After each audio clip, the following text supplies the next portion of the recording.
The IEBC must act decisively, and everyone needs to respect its independence.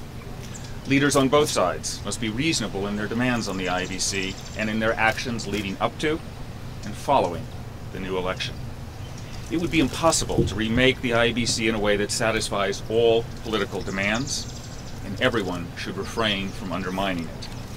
All should give the IEBC space, time, and respect. Do not paralyze the IEBC. It's the only institution that Kenya has to run the election and ensure Kenyans can choose their president.